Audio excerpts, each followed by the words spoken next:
जय माता दी। सभी माताओं बहनों से हाथ जोड़कर प्रणाम।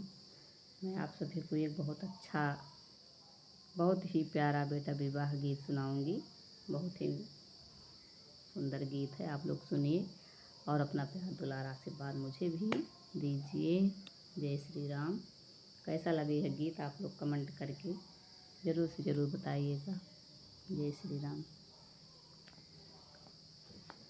अमवा की डरिया पे बोले कोई लरिया, बोलिया तू बोलू अनमोल।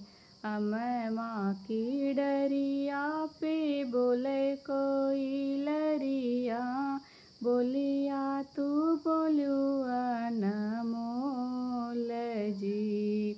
बाबा की बगियवा से बोले हैं दूल्हे रामा, खोलायम्मा बचंदन के वाड़ जी। बाबा की बगियवा से बोले हैं दूल्हे रामा, खोलायम्मा चंदन के वाड़ जी।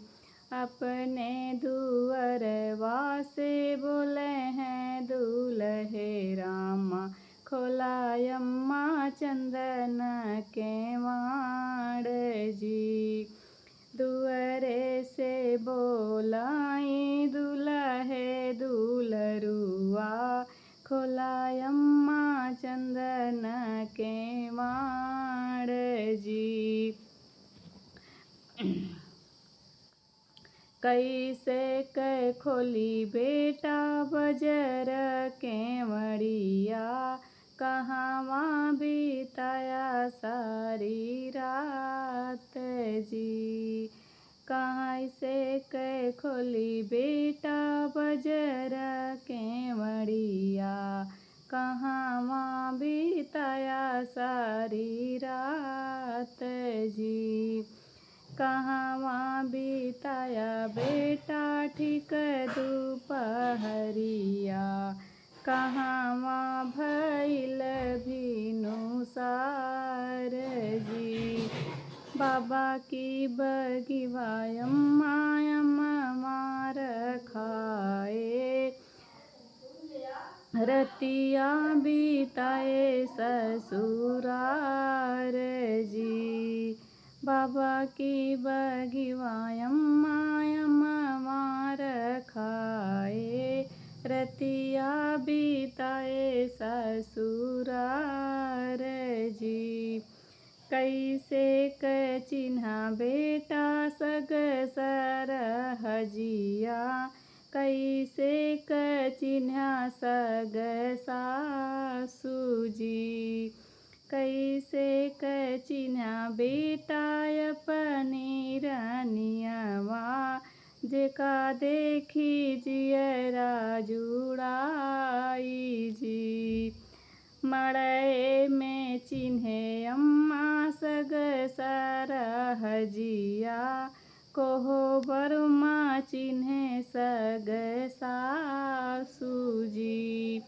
सेजिया पे सुतल देखे अपनी रानियवा, जेका देखी जियरा जुड़ाई जी। सेजिया पे सुतल देखे अपनी रानियवा, जेका देखी जियरा जुड़ाई जी।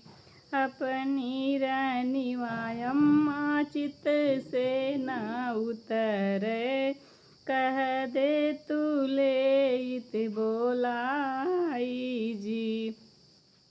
अब की लगन बेटा लगन धरउबे, लईबई भजना बजाई जी।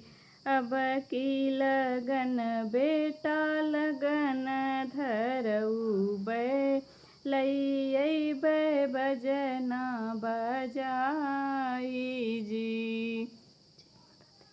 यह गीत आप लोगों को कैसा लगे आप लोग कमेंट करके ज़रूर से ज़रूर बताइएगा और लाइक सब्सक्राइब शेयर ज़रूर से ज़रूर कीजिएगा। जय श्री राम।